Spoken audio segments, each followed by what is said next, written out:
Mon propos sera en 3 parties. J'espère pas être trop bavard sur les 2 premières pour tenir le temps pour la 3e. Et donc le premier point, c'est effectivement en lien avec ce que vient de dire Fabrice Chailloux, qui pourrait s'intituler ainsi « Pourquoi un séminaire sur les questions d'éducation et de formation dans le cadre de la Fondation Gabriel Péri ?» Parce qu'effectivement, la présente séance, alors il y a des prospectus à l'entrée de la salle sur les séances à venir, sur un petit peu le programme pour la première année. Cette première séance est une séance inaugurale du séminaire pour, en gros, tracer des grandes lignes et inviter un programme de travail dont je vous dirai quelques mots plus avant, tout à l'heure. Depuis quelques années, la question du système scolaire est sur le devant de la scène. Elle s'impose comme l'un des domaines de la société dans lequel la bataille idéologique et politique est parmi les plus exacerbées. La question de la formation tout au long de la vie, de la formation continue des salariés, recoupe en partie celle de l'école et constitue elle aussi un domaine qui a fait l'objet de beaucoup de renouvellements, d'accords et de conflits entre les parties en présence. Donc, oui, l'actualité est vive, mais ce n'est pas là la raison principale qui a conduit à créer ce séminaire. Je parle ici en mon propre en tant que président du séminaire, mais aussi en accord avec le comité de pilotage du séminaire constitué d'une dizaine de personnes, dont je reparlerai un peu plus loin. Fabrice, qui a dit quelques mots tout à l'heure, en fait partie. Donc, je parle ici à mon nom et aussi à partir de la réunion qu'on a eue des membres du comité de pilotage du séminaire, dont j'ai repris quelques idées dans mon présent propos. Ce qui motive avant tout l'existence de ce séminaire, c'est qu'il nous semble que l'éducation et la formation sont l'un des opérateurs de la bataille en cours contre le capitalisme. C'est cela la raison principale qui a conduit à lancer ce séminaire dans le cadre de la Fondation Gabriel Péri, qui elle-même a été créée par le Parti communiste français. Parce qu'évidemment, il y a d'autres lieux de réflexion syndicale, de réflexion pédagogique, d'autres types de réflexions sur l'éducation et la formation. Et ce point de l'éducation et la formation comme l'un des opérateurs de la bataille en cours contre le capitalisme constituera en fait le fil rouge du séminaire, de façon transversale aux différentes séances programmées pour cette année scolaire, comme pour les années suivantes. Peut-être faut-il préciser qu'on a prévu de s'installer sur 3 ans, à raison de 4 ou 5 séances par an, et puis on verra bien de quoi il retournera par la suite. Par rapport à des périodes passées, cet opérateur de la bataille en cours contre le capitalisme est probablement plus important et dans des termes profondément renouvelés. L'objectif du séminaire est de participer au renouvellement de la confrontation et d'élaboration théorique quant à la relation mouvante entre le système d'éducation de formation, et la société. De grandes tendances d'évolution sociale s'imposent à la société et à l'éducation et à la formation. Le développement des savoirs, et notamment le développement des savoirs complexes, les possibilités techniques de stockage et de traitement des informations, les capacités grandissantes, les capacités de réflexion grandissantes pour faire face à ces savoirs complexes. Autant dire qu'il y a là beaucoup d'évolutions, et à partir de celles-ci, l'éducation et la formation sont dans des rapports qui se renouvellent profondément avec l'ensemble du système économique et social, quand celui-ci repose de plus en plus sur la production et la maîtrise de savoirs et d'activités intellectuelles nouvelles. Alors ça, les institutions internationales au service du capitalisme, comme les think tanks, les boîtes à idées, je ne sais plus comment tu as dit tout à l'heure, du MEDEF, enfin en tout cas les boîtes à idées du MEDEF et de la droite française, ont beaucoup travaillé. Je crois qu'il ne faudrait pas les sous-estimer. D'ailleurs, on voit que dans ce qu'elles mettent à l'œuvre, elles ont beaucoup travaillé. Et elles avancent des orientations dans ce domaine pour essayer de pérenniser l'utilisation qu'elles font du système d'éducation et de formation à leur profit, et ce, avec des besoins contradictoires. À partir de l'état du système scolaire français, lui-même héritier des fonctions contradictoires et de compromis, passés dans les années 60, pour le dire vite, on démocratise l'accès aux études longues, on démocratise l'accès à des savoirs complexes, en même temps qu'on filiarise et on organise la sélection à des niveaux successifs. C'est-à-dire que cette contradiction fait partie d'une espèce de compromis historique qui arrive probablement à son terme dans les formes précédentes. Et aujourd'hui, peut-être dans des termes assez renouvelés, faut-il prendre conscience que le capitalisme a un double rapport avec l'éducation et la formation. Ce double rapport, il est en lien finalement avec ce que je disais à l'instant du compromis qui avait été passé depuis les années 60. Pour reprendre une formule de Sandrine Michel qui interviendra lors de la prochaine séance du séminaire en janvier, je crois, vous avez la date, le capitalisme a d'un côté un rapport intéressé de consentement à l'existence de l'éducation et de la formation pour ce qu'il peut en tirer comme profit, et de l'autre côté un rapport de combat au système éducatif. En effet, d'un côté, le capitalisme tente de s'appuyer, de récupérer certains aspects de la formation et de l'éducation, par exemple l'instruction, les capacités de réflexion, de production d'idées que l'école et la formation développent chez les futurs travailleurs, chez les futurs adultes. De l'autre côté, bien sûr, le capitalisme s'oppose au système éducatif, à certains aspects qui y sont développés, ou bien il les limite, il les circonscrit, les dévalorise et alimente certaines critiques de l'école. Ce double rapport qu'entretient le capitalisme au système d'éducation et de formation fait que ce système est structurellement en crise. Autrement dit, les défauts qui existent et qui sont pointés de l'école me semblent, il faut faire le tri, mais pour une large partie d'entre elles, difficilement niables. Mais je crois qu'il est important de considérer qu'il relève de cette contradiction qui n'est pas d'aujourd'hui, même si on voudrait nous faire croire que l'école a tous les défauts depuis quelques années, voire depuis les années 70. Ces défauts, qui à mon avis il faut situer, mesurer, dont il faut prendre la mesure, sont structurels du fait de cette contradiction.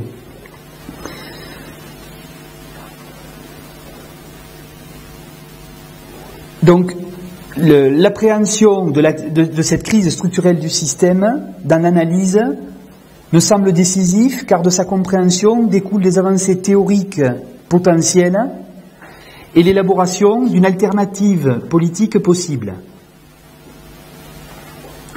L'identification des problèmes que pose le capitalisme à l'éducation et au développement de la société pourrait participer à pointer comment sortir de la crise du système d'éducation et de formation et comment les choix pour l'éducation et la formation s'articuleraient aux choix de société.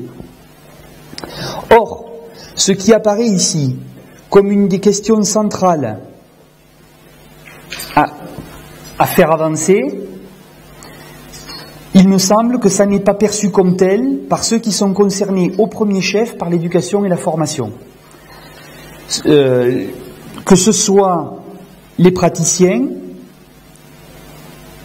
qui vivent les difficultés du système scolaire comme s'ils en étaient soit les coupables, soit les victimes, mais finalement avec peu de prise sur des leviers transformateurs, que ce soit les gens qui sont dans la lutte au coup par coup contre les attaques que l'école subit,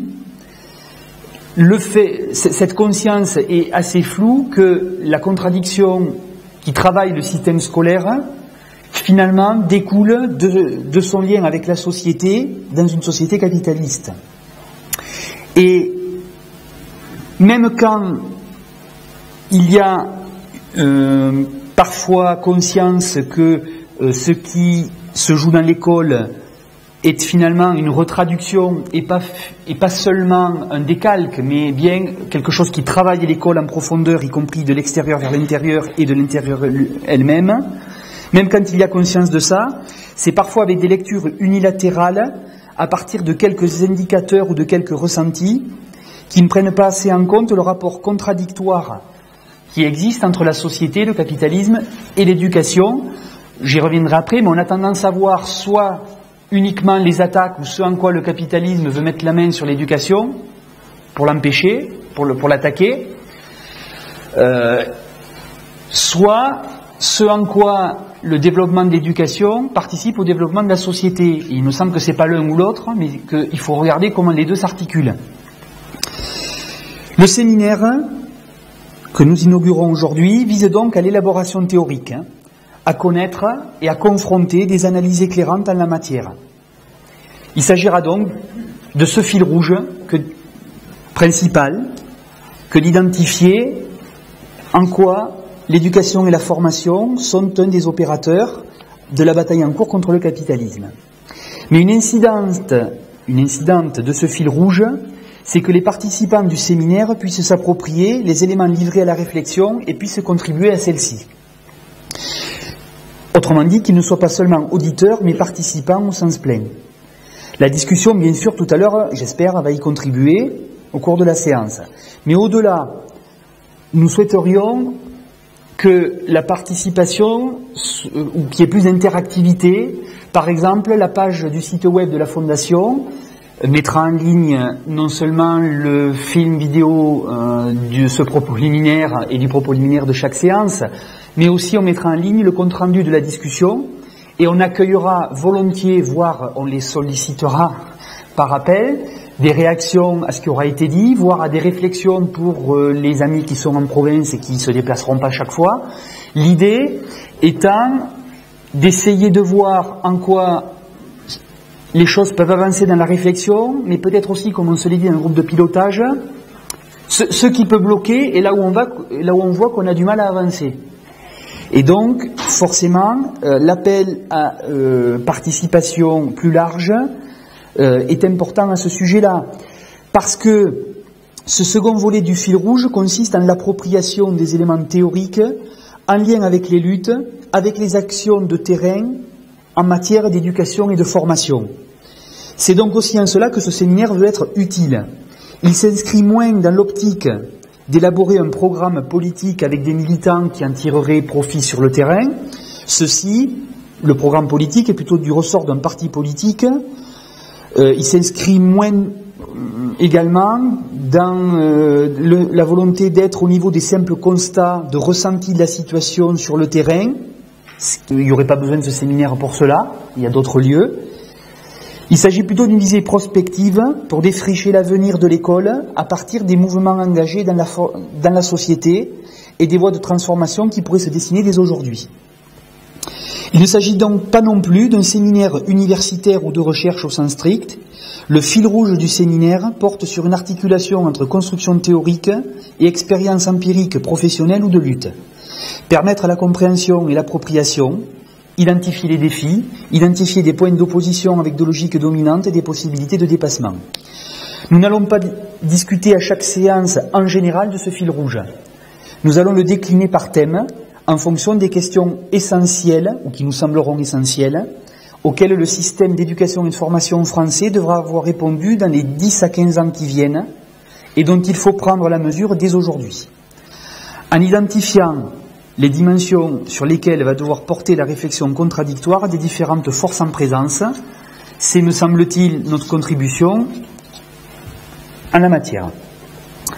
Je commencerai dans la deuxième partie à laquelle j'en viens maintenant de cette séance inaugurale par aborder un bout de la question, un bout seulement, celui du rapport entre construction théorique et implication politique. Il reste des places devant, là vous êtes obligés d'être au premier rang scolaire. Voilà. Donc, deuxième partie, des recherches et des connaissances morcelées sur l'éducation et la formation, ou autrement dit, le passager clandestin que constituent les implications politiques des choix théoriques. Le plan Langevin-Wallon envisageait de former l'homme, le travailleur, le citoyen, membre de la société. Cette ambition doit rester d'actualité, mais le contexte et les enjeux de société ont considérablement changé, même s'ils n'ont pas changé en tout et pour tout. Depuis la libération, il y a 60 ans, effectivement, le contexte a changé. Et les ambitions doivent être situées au niveau des évolutions qui ont eu cours. Dans une autre société, que l'on peut espérer, le système d'éducation et de formation remplira ces trois fonctions de formation de l'homme, du travailleur et du citoyen. À sa façon, l'école d'aujourd'hui remplit encore ces trois fonctions, mais avec des contradictions imposées par le capitalisme. Comme je l'avais déjà écrit dans la présentation du séminaire, aussi j'irai un peu vite parce que vous avez dû la voir, la relation entre le système éducatif et la société peut être analysée sous l'angle de ces trois types de fonctions que remplissent l'école et la formation et que je vais désigner maintenant dans d'autres termes. Premier type de fonction, les fonctions culturelles pour préparer le futur adulte instruit et créateur.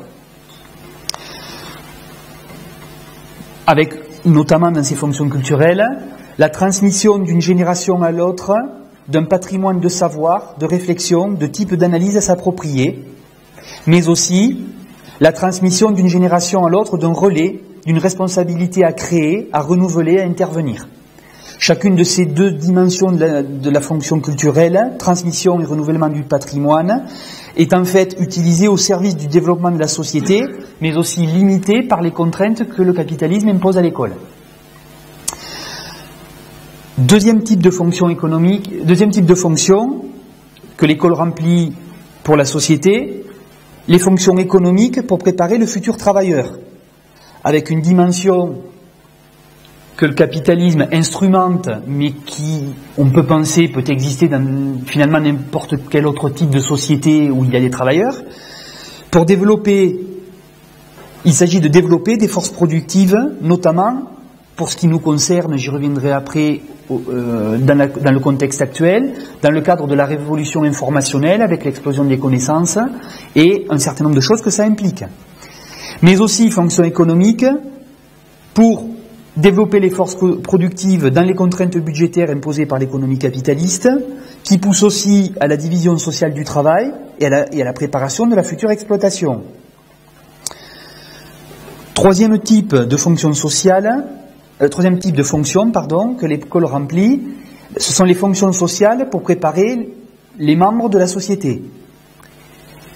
Une fonction de répartition, marquée dans notre société par la répartition dans les classes sociales, mais aussi une fonction de cohésion des membres de la société, utilisée par le capitalisme sous l'angle idéologique de justification sociale pour faire accepter la répartition. Il s'agit là évidemment d'un repérage de trois grands types de fonctions dans lesquelles il y aurait à voir en détail, mais on peut dire, me semble-t-il, que l'état du champ de la réflexion sur l'éducation et la formation est marqué par un relatif éclatement des connaissances entre disciplines, entre centres d'intérêt, entre priorités accordées à telle ou telle de ces fonctions. Il en est de même pour les réflexions inscrites dans si on reste parmi les recherches, uniquement pour celles qui s'inscrivent dans ce qu'on peut appeler dans le camp progressiste, autrement dit, dans ceux qui, derrière les objectifs de production de connaissances, ont un arrière-plan de production de connaissances au service de la démocratisation scolaire, de la dénonciation des injustices, ou que sais-je encore. Et cet éclatement des connaissances est encore plus vrai entre chercheurs et militants, mais comme ce point a déjà été traité, je vais vite, en me contentant d'aborder la question de la production de la recherche dans cette deuxième partie. Il y a bien sûr des divergences de théorisation possibles, qui ne sont pas négligées, donc pas que de la méconnaissance. Mais il y a quand même aussi beaucoup de méconnaissances. Pour ce qui me concerne, j'ai découvert très récemment les travaux de Sandrine Michel, qui interviendra lors de la deuxième séance du séminaire, et donc j'expliquerai tout à l'heure qu'à mon avis, il y a tout à ce qu'on connaisse les uns et les autres mutuellement nos travaux. Donc, cette méconnaissance est à mon avis un obstacle à surmonter pour confronter les travaux, pas toujours dans le consensus, j'espère, mais pour faire avancer les points aveugles des recherches, ce que les recherches n'étudient pas, ce en quoi elles sont des points aveugles l'une pour l'autre, et ce qui mériterait d'être exploré davantage. Je ne serai pas exhaustif, je n'aurai pas cette prétention, non seulement parce que je suis très loin de maîtriser l'entièreté des travaux scientifiques dans le domaine, mais aussi parce que l'idée, là, maintenant, est plutôt de tracer quelques enjeux saillants. Je partirai là de questions que je me pose en tant que chercheur, j'aborderai quelques aspects de mes propres travaux, mais surtout, en partant de là, pour montrer ce qui me semble encore inexploré et ce que mes travaux me conduisent à constater de manque et d'insuffisance dans le champ de la recherche auquel je participe. Parce que les uns focalisent sur l'analyse des fonctions sociales inégalitaires cachées du système, je vais le développer. D'autres focalisent sur les besoins d'éducation et de formation qui découlent de l'état du système économique. D'autres encore focalisent sur des théories de l'enseignement pour favoriser la démocratisation, etc. Alors, il existe, je vais partir de ce dernier point, depuis longtemps, des théories de l'enseignement qui mettent l'accent sur les fonctions culturelles, en identifiant et en produisant des façons d'enseigner qui facilitent l'appropriation par les élèves. Il y a différents courants pédagogiques, je ne rentrerai pas dans les détails, qui ont apporté des contributions significatives et majeures en la matière. C'est aussi le travail des didactiques des disciplines, dont le travail de recherche, pour certaines, c'est universitarisé. La production est conséquente et alimente les dispositifs pédagogiques qui sont à disposition des enseignants. Aussi, quand on regarde les implications politiques des choix de recherche, il me semble qu'on regarde de fait les outils qui sont à disposition des enseignants pour construire leurs propres pratiques. Alors, commençons par la didactique, par exemple, ou par cet ensemble de courants pédagogiques qui favorise la construction de théories de l'enseignement. À quelques exceptions près, alors j'ai en tête là, quand je parle des didacticiens des maths comme Denis Butlen, Marie-Lise Pelletier, ou Monique Pézard, ou encore Claire Margolinas, à quelques exceptions près, ces théories s'intéressent peu aux différences d'acquisition, aux différences sociales d'acquisition effective des élèves, par exemple dans le cadre de la scolarité unique. Il n'y a pas à leur en faire le reproche à cette théorie. C'est leur travail même que de raisonner à partir d'un élève lambda quelles sont les bonnes façons de théoriser l'enseignement pour qu'un élève modèle s'approprie les connaissances enseignées. Donc ce n'est pas un reproche qu'il leur est fait. Toute recherche a des points aveugles. Une recherche qui prétendrait tout étudier d'un coup serait peut-être à mes yeux un peu suspecte. Voilà. Mais en tout cas, il y a à regarder les points aveugles. Et là, c'en est un. Je crois que des discussions avec des collègues didacticiens ou avec certains militants pédagogiques ressort que parfois il y a un agacement ou un désaccord sur la priorité à donner aux objectifs de la recherche, notamment à propos de l'identification de ces fonctions sociales inégalitaires, à propos de l'objectivation sociologique qui donne à voir ce qui est ordinairement inaperçu, dans le fait que ces formes d'enseignement ne profitent pas également à tous les élèves selon leurs origines sociales. Donc quand on dit ça, je ne dis pas que c'est le cas de tous, mais c'est pour montrer les points aveugles et les tensions entre apports théoriques. Mais on entend parfois dire que ces analyses désespèrent les praticiens, ou il ne faut pas désespérer Billancourt. Il vaut mieux regarder, il vaut mieux se concentrer sur l'élaboration des façons d'enseigner qui permettent l'appropriation par tous les élèves. C'est ce qui est avancé. Mais, pour être très honnête sur ce que je pense, comment avancer sur des façons d'enseigner qui permettent l'appropriation à tous les élèves si on fait un point aveugle de la question des raisons pour lesquelles tous les élèves ne s'approprient pas également ce qui est enseigné en théorie à partir d'un modèle d'un élève lambda. Surtout dans la situation politique actuelle où les adversaires de la démocratisation scolaire font du manque de prise en compte de la question de l'échec scolaire un argument pour dénoncer globalement l'école, y compris dans ce qu'elle permet aussi de démocratisation partielle. Inversement, d'autres analyses ont mis l'accent sur des fonctions sociales inégalitaires, de tri et de justification de l'ordre social, pour le dire comme Althusser, d'inculcation par des appareils idéologiques qui divisent la force de travail, ou pour le dire comme Bourdieu, des analyses qui ont mis l'accent sur des fonctions de reproduction de la hiérarchie sociale et des rapports de domination, en même temps que sur les fonctions de légitimation de ces hiérarchies et de ces dominations. Ici encore, cela constitue de grands acquis pour comprendre le fonctionnement de l'école, la participation de celle-ci aux inégalités scolaires.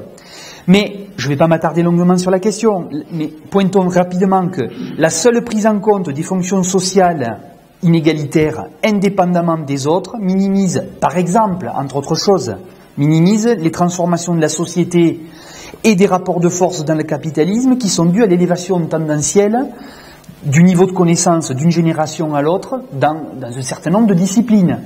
Mes grands-parents, j'espère qu'ils ne me regarderont pas, sont incapables de lire un tableau à 3 entrées. Ce que à peu près n'importe quel élève de terminale ES, 60% d'une génération aujourd'hui, sait faire. L'élévation des connaissances n'est pas vraie dans toutes les disciplines lettrées étant peut-être celles sur lesquelles c'est un peu plus compliqué.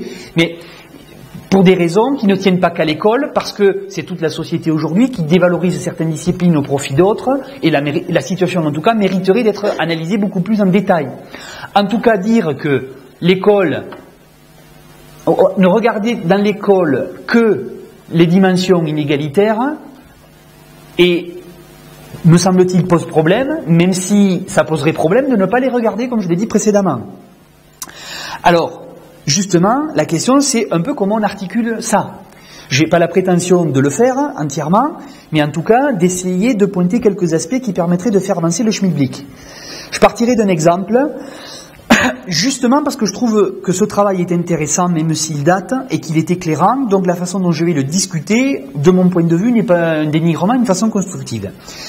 C'est le travail que Francine Hummel-Dreyfus a fait à la fin des années 70 sur le recrutement et la formation des instituteurs de la Troisième République. Fin 19e, début du XXe siècle. L'auteur s'attache à montrer les modalités de recrutement d'une élite populaire pour créer le corps des instituteurs républicains. Et elle s'attarde sur le modelage de ces futurs personnels par la formation qu'ils reçoivent alors à l'école normale et dans les revues et les courriers qui leur sont destinés pour leur prescrire les bonnes activités qu'ils doivent conduire hors du temps de la classe notamment.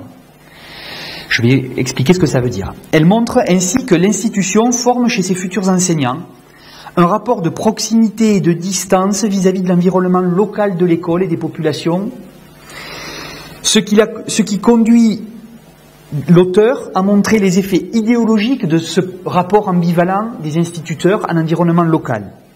Par exemple, dans la vie quotidienne, ces instituteurs sont à la fois proches de la vie quotidienne, ils habitent le village ou le quartier, mais ils y font figure d'érudits locaux, en rupture avec bien des aspects de la vie quotidienne, tant productive que festive.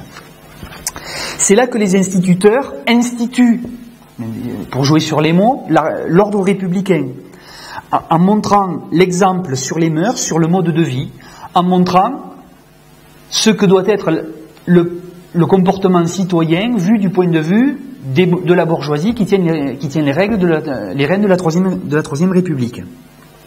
À l'école normale, on diffuse un rapport au savoir fin 19e, début 20e, parce que je sais qu'il y en a dans la salle qui l'ont connu, l'école normale. Donc, à l'école normale, de cette époque-là, on diffuse un rapport au savoir fait de vénération modeste de la culture, comme pour inculquer, dit l'auteur, le fait qu'ils ne sont que des intermédiaires pour montrer la grandeur de la culture légitime et de ce fait rabaisser au rang d'indignes les enfants de familles populaires qui la méconnaissent, mais qui pourront, grâce à l'école, ainsi identifier la supériorité de la culture légitime. C'est donc un rapport de transmission, mais partiel, pour montrer justement la hiérarchie sociale, recoupant la hiérarchie culturelle. L'auteur montre encore que ces instituteurs sont modelés pour occuper leur temps hors de la classe, non pas de la même façon que les paysans et les ouvriers, mais en constituant des collections d'objets naturels environnants. Dans Manon des Sources, l'instituteur va dans la colline ramasser des minéraux. Et en constituant des recueils de pratiques traditionnelles locales, les us et coutumes de tel pays, du Quercor pour ceux qui me concernent dans mes origines. Ce qui, dans cette analyse, conduit à souligner chez cet auteur la folklorisation qui est à l'œuvre des pratiques traditionnelles ainsi dominées, en étant désignées comme celles du passé, en tension avec la culture savante, légitime.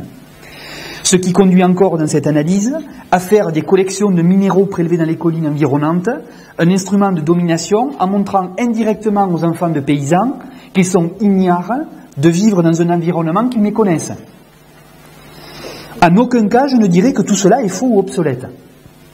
Il n'y a qu'à voir l'enjeu politique, idéologique des manuels d'histoire aujourd'hui, ou quand j'ai fait mon enquête dont j'ai rendu compte dans un livre récemment, c'était en 99-2000, juste avant le passage à la monnaie unique, quand même, il y avait des éditeurs de renom qui traitaient la notion de proportionnalité en CM2 uniquement sous l'angle de la conversion franc-euro, ce qui quand même était loin d'être innocent sur le plan idéologique, quand on regarde de quels éditeurs il s'agissait.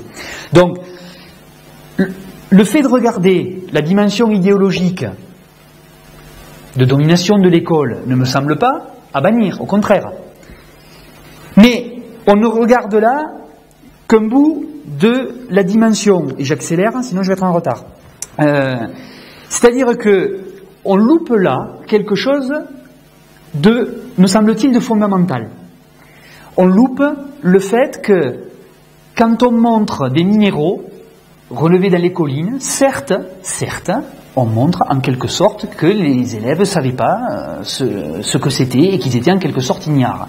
Mais néanmoins, on diffuse des catégories de pensée, de classement, d'appropriation d'objets du monde, parce que quand l'école institutionnalise des contenus de savoir, elle scolarise des objets du monde. Il y a là ce que des auteurs de la littérature anglo-saxonne appellent la littératie pour les disciplines linguistiques, ou ce que dans les travaux de l'équipe ESCOL, avec d'autres, les collègues ont repris et que je m'approprie, en disant qu'il s'agit là de construire un rapport second, un rapport distancié, réflexif aux objets d'apprentissage, aux objets, coutumiers. Il ne s'agit pas, quand l'école fait cela lors de la Troisième République, de seulement inviter les élèves à témoigner de ce qu'ils connaissent dans leur environnement avec le rapport spontané qu'ils entretiennent à ces objets. Il s'agit là de le scolariser à partir d'un point de vue d'une discipline qui étudie cet objet du monde. Je dis souvent, quand j'interviens, que, par exemple, le chat, à l'école, en théorie, on s'en fiche royalement de cette bestiole. Le chat, à l'école, est traité, si je prends le programme de 6e, en tant que vertébré dans la discipline sciences de la vie et de la terre, dans d'autres moments du programme en tant que mammifère. Il est traité en français, quand on étudie certains auteurs, sous l'angle de ce qu'il est le symbole du foyer doux et chaleureux de certains poètes. C'est-à-dire que c'est la discipline, en tant que discipline de pensée, de cadrer sa propre pensée, qui construit le point de vue sur l'objet. Et je crois que l'affaire des minéraux, comme l'affaire de la folklorisation des pratiques quotidiennes, n'est pas qu'une affaire de domination, même si elle est en même temps une affaire de domination. Combien de fois je pense à ça, c'est Bernard Pudal, en étudiant le parcours de cadres du syndicalisme ouvrier ou de militants communistes, qui montre que combien d'entre eux, qui venaient de familles très populaires, se sont appropriés à l'école des outils de pensée qu'ils pouvaient mobiliser dans leur pratique militante. C'est le collègue Nico Hirt, qui est un enseignant et chercheur en Belgique, qui dit souvent, quand il intervient, que il a été scolarisé en Belgique dans un système scolaire qui faisait un point très important de la colonisation du Congo, ce qui certes était loin d'être innocent dans les programmes, mais qui néanmoins permet à Nico comme à d'autres, par la suite, ou en même temps, quand on l'apprend, de percuter en quoi la colonisation est quelque chose d'essentiel dans une certaine étape du système capitaliste. Et c'est-à-dire qu'il y a là des choses à regarder, peut-être simultanément. Donc, il me semble que, pour en revenir à cet exemple des minéraux, de la géographie, dans le livre qui est tiré de ma thèse, et sur lequel je vais me faire harakiri, j'en parlerai une autre fois, il y a un exemple sur la géographie. Je crois qu'il est important pour mesurer ce qui a bougé. Dans l'école de la Troisième République, il y avait deux grandes façons d'étudier la géographie. Il y avait le fait d'apprendre des textes par cœur. Alors, parmi les manuels que j'ai regardés, on figure un texte qui commence comme, je vais le dire, la Bretagne irriguée de criques escarpées qui s'étirent, blablabla, blablabla, blablabla. Autrement, ça rappelle des souvenirs à certains, je vois. Autrement dit, pour le prendre sous cet angle-là, l'école demandait aux élèves, je crois que c'est très important pour mesurer le saut, demandait aux élèves de mémoriser, restituer des discours conceptualisants d'objets du monde. En l'occurrence, les plaines et les montagnes, c'est conceptualisé sous forme de relief. Mais l'école délivrait prêt à l'usage de la mémorisation-restitution, un discours conceptuel. Et deuxième façon d'enseigner ce même type de contenu de savoir dans cette école-là, c'était de mémoriser et restituer des cartes par cœur, les plaines en vert, les montagnes en marron, et, si possible, en espérant que les meilleurs comprendraient, les fleuves en bleu, pardon, je vais me faire rigoler, si possible en espérant que les meilleurs comprendraient de quoi il s'agit et peut-être deviendraient des boursiers et iraient au lycée. Donc, l'exemple que je vais mobiliser en quelques minutes, c'est celui d'un élève, alors peu importe son prénom, qui est en classe de 6e, il vient d'un milieu très populaire et, pour le dire abruptement, il n'a que l'école pour apprendre les choses scolaires. Voilà. S'il ne l'apprend pas à l'école, il ne l'apprendra nulle part ailleurs. Et cet élève, fin septembre, début octobre, en 6e, se trouve confronté à une situation dans laquelle l'enseignante va engager les élèves sur une tâche de coloriage de la carte en fonction de la légende où les petits rectangles symbolisent des paliers d'altitude, plus 100, plus 200, plus 500, plus 1000, etc. Et la tâche contextualisée dans laquelle on les engage, par le biais du cours qui est opéré sous forme de cours dialogués à l'oral en même temps, vise non pas seulement à la réalisation de la tâche coloriage conforme, mais aussi en l'appropriation par les élèves de la notion de relief et de ce que c'est que faire une carte décontextualisée en réalisant la carte du relief de la France. Donc apprendre le relief et apprendre à faire une carte symbolisée.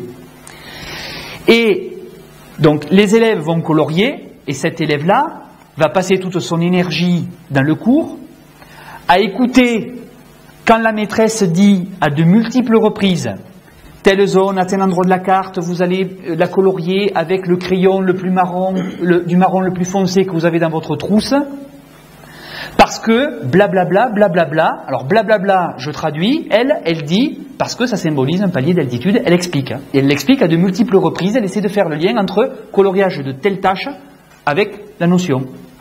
Et cet élève-là, quand il entend, vous allez colorier cette zone avec ce marron, là, il ferme les écoutilles, il se met à colorier et elle peut causer. Et ainsi de suite, en regardant sur les copains comment ils colorient telle zone, en harcelant la maîtresse de questions, madame, cette zone-là, est-ce que c'est bien vert ou est-ce que c'est bien marron? Mais oui, je l'ai dit 200 fois, il faut le colorier en vert parce que ils arrivent à torpiller la tâche complexe et à parvenir au résultat conforme sans avoir rien percuté de la notion qui était en jeu. Mais ce qu'il faut bien regarder, c'est que le soir à l'accompagnement scolaire, comme il n'a plus les indications délivrées à l'oral chaque fois qu'il aura écrit plus de 1000, ça veut dire que ça symbolise un palier d'altitude qui, blablabla, il a devant lui un produit fini, colorié. Donc, comme il sait qu'il a un terreau le coup d'après, il révise intensément. Et ce qu'il révise, c'est finalement ce qu'il a sous les yeux, il va mémoriser pour restituer des couleurs dans le bon ordre dans des zones de la carte. Il prend des repères visuels. Évidemment, le coup d'après, le contrôle porte sur un autre fond de carte pour vérifier, je traduis pour ceux qui ne seraient pas enseignants, qu'il y a bien un transfert de la notion d'un contexte à un autre contexte et que l'élève sait lui-même décontextualiser le savoir à partir de la situation première, l'identifier et le recontextualiser dans une autre situation. Mais mesurons quand même l'ampleur des changements. Amidou, merde, c'est son nom, je voulais pas le dire. Donc, la consonance malienne du prénom n'a rien à voir. Jérémy fait des erreurs similaires. Bon, donc Amidou, puisque j'ai dit son nom, aurait été, je crois, un bon élève de la Troisième République. Il est capable de mémoriser, restituer la carte avec les couleurs aux bons endroits. Sauf que cet enfoiré d'enseignant, c'est pas ça qu'il nous demande le jour du contrôle, dit-il. Il aurait été capable de mémoriser un texte d'une demi-page sur la Bretagne arrivée de criques escarpées.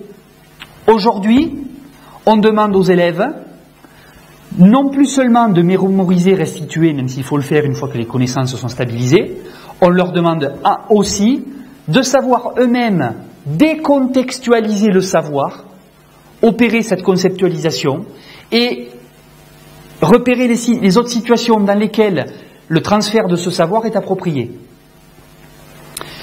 Et là, je crois un peu en panne, sur le plan théorique. C'est à ça que je voulais en venir. Hein. J'ai fait un petit détour, mais c'est à ça que je voulais en venir. On est un peu en panne. Ce que ça permet d'éclairer, c'est que, je crois, il est opportun de ne pas saucissonner l'analyse des fonctions de sélection de l'analyse des fonctions culturelles d'enseignement.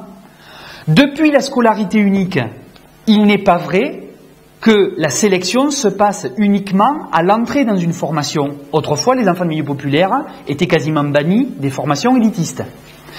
Il n'est pas vrai qu'aujourd'hui, ce soit le seul mode de sélection. Un autre mode de sélection ravageur se produit de l'intérieur même du système. Et évidemment, le capitalisme, je vais y revenir, culpabilise les acteurs, les enseignants, les parents, les élèves, etc. C'est de toute autre chose qu'il s'agit, je crois. Il s'agit de repérer comment les gens qui sont les mains dans le cambouis sont mis dans des conditions qui font qu'ils ont finalement un poids qui leur pèse dessus, mais aussi des forces avec lesquelles ils peuvent jouer. Donc, je pourrais développer dans le débat, je ne vais pas le faire là, en quoi justement l'enseignement et la sélection se font de façon très intriquée et qu'il est très compliqué de dire c'est l'un ou c'est l'autre. Je crois même que c'est faux, c'est les deux simultanément. Il n'y a pas à s'en flageller, il y a à regarder comment ça se fait. Mais on est quand même en panne sur le raffinement de l'analyse. Comment on arrive à faire les deux à la fois, en détail. Comment, parce que là je n'ai abordé que fonctions culturelles et fonctions sociales. Comment cette élévation du niveau d'exigence intellectuelle entre mémoriser par cœur et aujourd'hui savoir soi-même décontextualiser, recontextualiser des savoirs, comment on est passé ça de l'un à l'autre? Bien sûr, il y a là les effets de la production des connaissances et de l'intégration des savoirs savants dans les savoirs scolaires. Mais quand on a dit ça, on n'a rien dit. C'est pourquoi il y a cette intégration-là. Et je crois que je vais là faire une analogie. C'est que il y a, je sais pas où je l'ai mis, je l'ai fait, ça fait rien. Il y a là, me semble-t-il, oui, ça y est. Aujourd'hui, avec la révolution informationnelle, on ne remplace plus les objets ne remplacent plus seulement la main de l'homme, comme l'outil qui est venu, dirait le roi Gourand, remplacer le prolongement de la main. On ne remplace plus, comme avec la révolution industrielle non plus seulement, le mouvement de la main de l'homme qui venait transformer sur la matière par la machine. Ce qu'on remplace aujourd'hui, c'est certaines opérations du cerveau humain. Les machines archivent des informations, les trient, classent, calculent. Et dans la production, dans le travail, il y a besoin de travailleurs qui sont en capacité de conduire des opérations complexes, réflexives, où l'on conclut ce qui peut être transféré d'une situation à une autre. Mais là, il y a pour moi une analogie dont on n'a pas bien démêlé la chaîne des liens, des moyens par lesquels les besoins économiques se traduisent précisément en contenu de formation, en contenu scolaire, et poussent sur une élévation partielle du niveau des connaissances à acquérir pour toute ou partie des élèves selon le choix qu'on fait, mais aussi en même temps, pour d'autres travailleurs, cette pression économique, avec le détournement de cette élévation des connaissances, conduit à ce que des travailleurs ne soient plus seulement, comme avec la révolution industrielle, des bouche-trous de la chaîne de production, mais des bouche-trous de la chaîne d'information. On pense par exemple aux aides-soignantes qui sont là pour relever des températures et mettre des couleurs selon le degré de température, sans rien maîtriser de ce à quoi va servir l'information qu'elles délivrent. C'est-à-dire que cet accroissement des connaissances et des machines qu'on utilise peut permettre soit d'encourager la formation de travailleurs mieux formés à des opérations intellectuelles complexes à l'appui de savoirs complexes, soit pour une autre partie, comme le fait le capitalisme, à finalement économiser ces besoins-là en transférant une partie aux machines, en sous-traitant, en divisant les opérations de prélèvement d'informations par rapport à leur traitement et en divisant les salariés. Autrement dit, ce sont là, me semble-t-il, autant de chantiers qu'il s'agit de développer. Je vais aller beaucoup plus vite sur la troisième partie, j'espère. Cette troisième partie s'appelle « Si l'éducation et la formation sont un des opérateurs de la bataille en cours contre le capitalisme, alors quels grands défis faut-il relever? Quels sont les points nodaux où la bataille a lieu ?» Et évidemment, je n'aurai pas prétention à être exhaustif. Je vais me contenter de lister les 4 grands enjeux qui ont émergé de ma réflexion et de nos échanges dans le groupe de pilotage et que je vous soumets au débat. Grand A, bon là je fais prof, alors premier enjeu on va dire dans la troisième partie, grand A, l'éducation et la formation, quel lien entre elles? En quoi ceci est un opérateur important de la bataille en cours? Alors, je ne fais qu'énoncer la prochaine séance qui aura lieu au mois de janvier ou février. C'est la crise économique et la crise de société à laquelle nous assistons. Quelles sont leurs conséquences sur l'éducation et la formation? Il me semble qu'il y aura là à éclaircir, dans le domaine économique, la part qu'il y a à faire entre l'intérêt que le capitalisme a à favoriser l'éducation pour partie et l'intérêt qu'il a à le combattre pour une autre partie. Mais toujours dans ce grand A, éducation et formation, quel lien? Je voudrais pointer l'enjeu du rapport entre formation, qualification, type d'emploi ou de métier. Je m'appuie ici sur quelque chose de très intéressant. C'est une revue produite par le CEREC, qui s'appelle CEREC Bref, numéro 235, novembre 2006. En substance, on apprend que depuis 15 ans, période pendant laquelle le droit individuel à la formation s'est progressivement mis en place, depuis 15 ans, les entreprises dépensent moins en pourcentage de la masse salariale, elles dépensent moins pour la formation professionnelle, alors que le DIF se met en place. Dans la même période, elles permettent quand même à 2 fois plus de salariés d'en bénéficier sur ces 15 dernières années. Et, à noter, la durée moyenne de la formation a vu le nombre d'heures être divisé par 2, avec une diminution nette également du rapport, du pourcentage, une diminution nette du pourcentage de formation qualifiante, diplômante. Autrement dit, les employeurs dépensent pas beaucoup plus qu'avant, même moins, et plus les entreprises sont grandes, moins elles dépensent. Pour former un nombre plus grand de gens, près d'un sur 2 salariés a bénéficié d'une formation dans les 15 ans écoulés. Mais ces formations sont de plus en plus courtes, moins diplômantes, et pour le dire autrement, sont de plus en plus cantonnées à de la productivité, de la pertinence sur la tâche, autrement dit les besoins à court terme de l'employeur, et finalement moins sur des choses qui permettraient un développement plus grand des salariés, mais aussi de la société. Et par rapport à ça, je crois qu'il y a la question de la formation tout au long de la vie, qui est un enjeu majeur selon la façon dont on l'articule avec la formation initiale, l'école. Je trouve très intéressant que le MEDEF, voire certains syndicats, pour les nommer, j'ai entendu la CFDT dire des choses comme ça, que le MEDEF dise la formation tout au long de la vie, c'est formidable. Ceux qui ont raté la formation initiale, c'est pas la peine de s'acharner. Dans l'entreprise, sur le tas, vous allez voir ça, on va récupérer tout ça. Et je crois que quand on sait ce que je viens de dire précédemment sur le type de formation qui sont délivrées quand les employeurs sont les principaux décideurs du type de formation, ça porte à souci. Autrement dit, est-ce que la formation continue est un argument pour s'attaquer à la formation initiale, ou au contraire, un des enjeux à relever, mais là je ne vais pas le faire, je ne fais que l'énoncer, c'est de se dire que d'abord, la formation continue est d'autant plus maîtrisée, le salarié a d'autant plus prise sur les choix de celle-ci et sur son contenu qu'en amont, il saura de quoi il s'agit, il aura une gamme de centres d'intérêt qui a été développée d'autant plus grande. Une des premières enquêtes que j'ai fait dans le sud de la France, c'était dans une école qui se prenait pour une école anglaise qui l'après-midi faisait activité librement choisie. Ça nous rappelle des trucs d'actualité pour certains. Et c'était un établissement hétérogène. Et comme par hasard, il y avait des élèves qui ne se recrutaient pas au hasard socialement, qui avaient choisi catalan-anglais, et d'autres qui avaient choisi foot-basket. Devinez qui avait choisi quoi.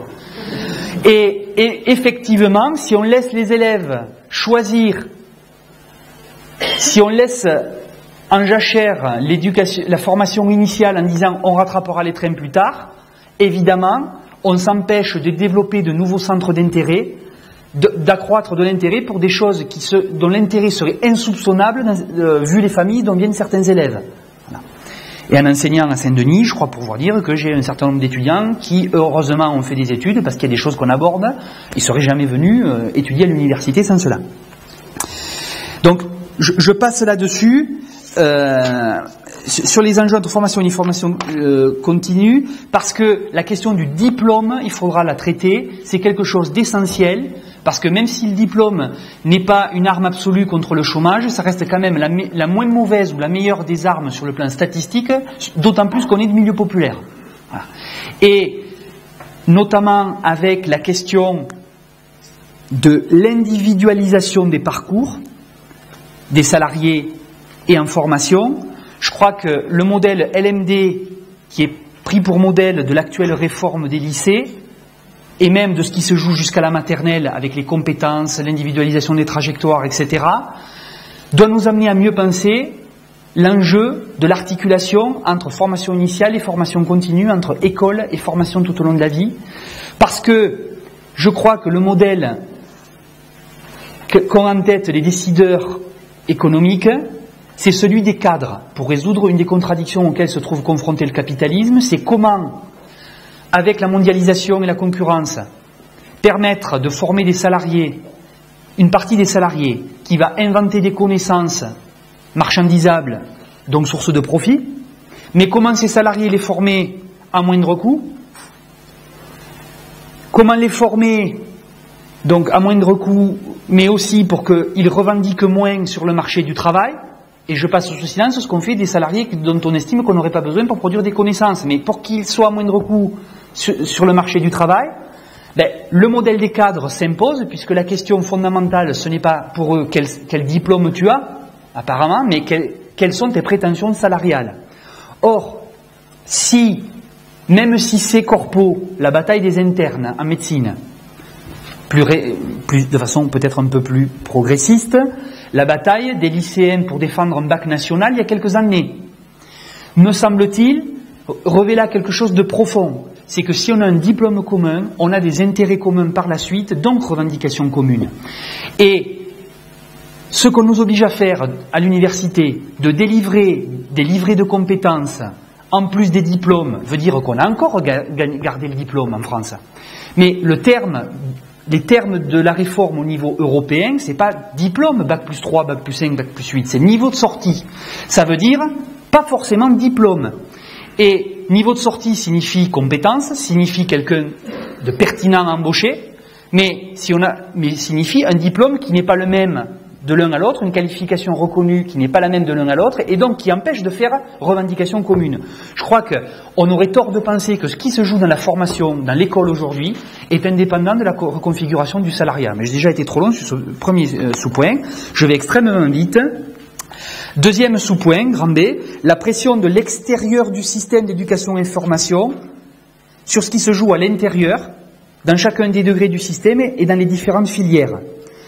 Je ne vais pas rentrer dans les détails, je ne vais juste énoncer ce qui se joue sur la maternelle, ce qui se joue sur le lycée, après s'être joué sur le socle commun, en élémentaire et en collège, et ce qui s'est joué sur l'université, ce qui se joue dans les filières formation professionnelle, voilà, ce qui se joue dans différents secteurs. Il me semble qu'on est quand même un peu pauvre en termes de réflexion pour l'articuler avec ce qui se joue au niveau plus global. Voilà. Et peut-être que la réaction au coup par coup à la salve ininterrompue de réformes que l'on subit, et on est peut-être obligé de répondre quand même à chacun des arguments, mais quand même nous contraint à avoir le nez dans le guidon, et il y aurait besoin de lever un peu le nez, je crois, sur la cohérence de la chose.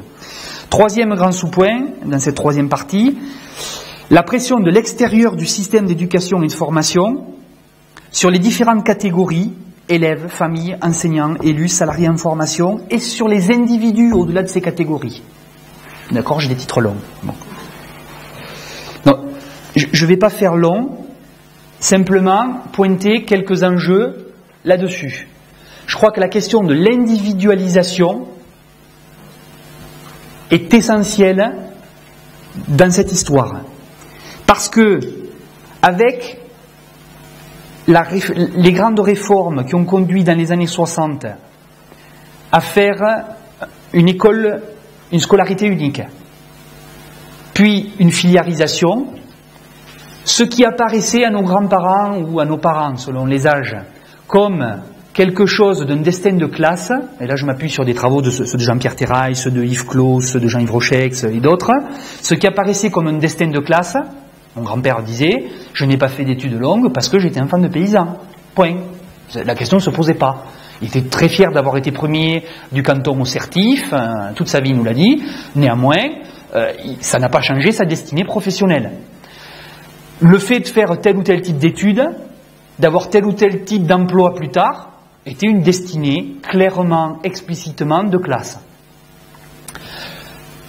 En disant le slogan trompeur « égalité des chances, méritocratie », la pilule que le pouvoir gaulliste a fait avaler, c'est finalement quand même de concéder une démocratisation sur laquelle il ne faut pas mégoter, parce que quand même, mais en même temps de dire « ok, démocratisation, mais pour renouveler les élites, pour renouveler en fonction du mérite ceux qui accéderont aux meilleures places, mais du coup, ce qui permet d'entretenir l'idée qu'il doit y avoir des élites, il doit y avoir les autres. » Et donc, il permet de maintenir l'idée d'accréditer l'existence de classes sociales. Mais surtout, me semble-t-il, pour mon propos, une des conséquences, c'est bien le sentiment d'une destinée portée par les individus comme étant individuelle. Aujourd'hui, il est bien rare que les jeunes disent « j'ai échoué parce que j'étais fils d'ouvrier ou parce que j'étais fils de caissière à Carrefour ». Ça arrive qu'on dise « on m'a orienté parce que j'étais pauvre ou parce que mes parents ne savaient pas se défendre à l'école, on m'a orienté parce que j'étais victime de discrimination raciale ». Mais sur les raisons qui font qu'on avait de mauvaises notes, prétexte premier et argument quand même pas tout à fait à considérer de façon relativiste, mais quand même, les raisons pour lesquelles on m'a orienté, finalement, sont peu explicitées et les individus concernés en sont peu maîtres. Et là, il y a une logique de culpabilisation qui est à l'œuvre chez les élèves. Mais il me semble que c'est aussi à l'œuvre dans la modularité, c'est aussi à l'œuvre chez les enseignants. Quand le système fait porter la responsabilité aux collègues enseignants de produire plus ou moins d'échecs, alors que, bien sûr, il ne s'agit pas de se dire que peu importe les façons d'enseigner, elles ne produisent pas les mêmes effets. Néanmoins, cette question-là n'est pas qu'une question individuelle. Donc, j'ai pas le temps de l'aborder, donc je le dis pas, mais dans mes travaux, et dans ceux de l'équipe, et dans ceux de plein d'autres travaux accumulés, ce qu'on voit, c'est que ce qui pose difficulté aux élèves, ce n'est pas seulement les façons de faire de monsieur ou madame Untel, ce qui est finalement assez secondaire. Ce sont des dispositifs pédagogiques, parce que ceux-ci sont imprégnés de conceptions dominantes, de doxa, d'a priori, d'impensés. Et un des impensés, à mes yeux, fondamentaux, qui crée des ravages chez les enseignants et chez les élèves et dans le système, c'est finalement pour qui on enseigne. Quel est le modèle d'élève pour qui on enseigne. Donc, je ne développerai pas parce que, bon, c'est dans mon bouquin et on en reparlera dans la discussion peut-être, mais il me semble que aujourd'hui l'école fonctionne encore trop comme si l'élève normal, c'est celui qui vient à l'école en sachant que quand on lui fait colorier une carte de géo, en vrai, spontanément ou rapidement, avec quelques explications, il va comprendre que ce qu'on attend de lui, c'est de construire le concept de relief et comprendre ce que c'est que la codification cartographique. Or, partout où je passe, je rappelle cette statistique, il n'y a pas d'élèves en difficulté par nature. Comme on nous dit il y a 10% d'élèves en grand échec en entrant en 6e, etc. Il y a des élèves qui connaissent des difficultés au bout du parcours. Mais cette statistique est moins connue enfin, pardon, celle que je combats, c'est celle qui dit il y a 10% d'élèves tocards dès le début, 10% d'un peu plus fragiles, au milieu on ne sait pas trop, et à l'autre pourcent il y a 10% d'élèves brillants. Brillants, ça veut dire que ça brille à eux, que l'école serait, ou la formation serait juste des abat-jours qui canalisent ce qui brille déjà, et on n'y pourrait pas grand-chose. Au contraire, peut-être qu'un des défis à relever, c'est que l'école allume la lumière d'une partie de la culture qui est l'apanage des catégories dominantes partout. Et 54% des enfants de collège, avant qu'on ait fait le grand tri social, ont le chef de famille, on ne va pas rentrer dans les détails de tout le mal que je pense de la notion, mais 54% ont un chef de famille, ouvrier, employé ou sans activité, c'est-à-dire RMiste ou non déclaré. Ça veut dire qu'en général, le chef de famille, c'est le plus diplômé des deux dans un des pays de la planète qui a la plus forte corrélation entre le niveau de diplôme et le type d'emploi. Ça veut dire que 54% des enfants de la scolarité unique ont à la maison des parents qui n'ont probablement pas plus qu'un BEP, ce qui n'est certainement pas condamnable et ne me fait ni rire ni pleurer, c'est l'état actuel de notre société. Néanmoins, ça n'est pas vrai que c'est à la maison qu'on va leur expliquer le théorème de Thalès ou de Pythagore, la morphologie du conte de Vladimir Propp qui est au programme de la 6e, ou qu'on va à la maison expliquer, mais non, elle t'a fait colorier une carte, mais elle ne va pas t'interroger sur cette carte-là, elle va t'interroger sur une autre. Parce que ce qui est important, c'est de transférer le savoir, blablabla. Et ça, il me semble que si ça n'est pas porté comme un enjeu, ça culpabilise les collègues tout autant que les mômes, parce que si on n'a pas ces éléments d'explication, je crois qu'on se dit ça vient de moi ou ça vient d'eux, ça vient pas de là-haut. Or, je pense que justement, ça vient d'ailleurs, mais ça vient pas d'ailleurs comme un fantôme, ça travaille les conditions dans lesquelles on exerce, ça travaille les modèles qu'on a à disposition au travers des injonctions officielles, des manuels, des programmes, de la formation d'enseignants au rabais, etc. Ça, la culpabilisation porte aussi sur les salariés en formation, j'y reviens pas, sur les familles. Je ne dirai pas tout le mal que je pense du handicap socioculturel ou de cette notion-là, mais on y reviendra. Mais aussi sur les élus locaux, sommet aujourd'hui, finalement, de se dire, l'État se désengage, je fais quoi? Je fais l'école à la place de l'école, je laisse tomber mes concitoyens, et que là-dedans, on a des gens qui se repassent à la patate chaude, entre familles, élus, parents, enseignants, et il me semble, il faudrait produire un peu de vue d'ensemble dans tout ça. Dernier bout là-dessus, de l'individualisation, c'est le rapport avec le collectif. Je crois qu'il ne s'agit pas de dire que dans l'individualisation, il n'y a que du mauvais. Il y a une aspiration profonde à s'approprier les éléments de savoir et pas seulement à se prosterner pour réciter les choses qu'on nous a demandé de retenir. Je ne rentre pas dans le détail là-dessus. Là, je me contente de lister des grands aspects qu'on pourra aborder dans le séminaire. Quatrième et dernier sous-point, grand D, c'est en lien avec ce que j'ai évoqué, la crise du savoir et du rapport au savoir. Parce que quand même, se pose la question de ce qui fait savoir dans notre société, entre l'expérience empirique et le savoir, l'accumulation des savoirs et finalement la difficulté d'y accéder, mais aussi la difficulté de se les approprier quand on y accède. Je suis toujours sidéré, mais là je vais parler de mon expérience d'enseignant, de voir à la fac, à Paris 8, j'aurai des collègues, combien un certain nombre de nos étudiants, pas tous, sont dans un lieu qui pourrait, j'allais dire purée, qui pourrait leur permettre de s'approprier des armes intellectuelles pour mener le combat de la vie, et qui assistent à des cours, finalement, parfois, peu importe ce qu'on raconterait, ils veulent bien le noter du moment qu'on leur demande de le réciter et qu'ils ont une note au bout. Je ne dis pas que c'est le cas de tous, ça dépend un peu aussi comment on fait pour les intéresser, et des circonstances, parce que j'ai quand même remarqué que quand les hélicos leur tournaient au-dessus de la tête la nuit, en décembre 2005, quand même, mon cours sur Durkheim et l'anomie commençait à faire un peu sens, et en quoi la fonction de domination pouvait les aider à éclairer, ça commençait à faire un peu sens.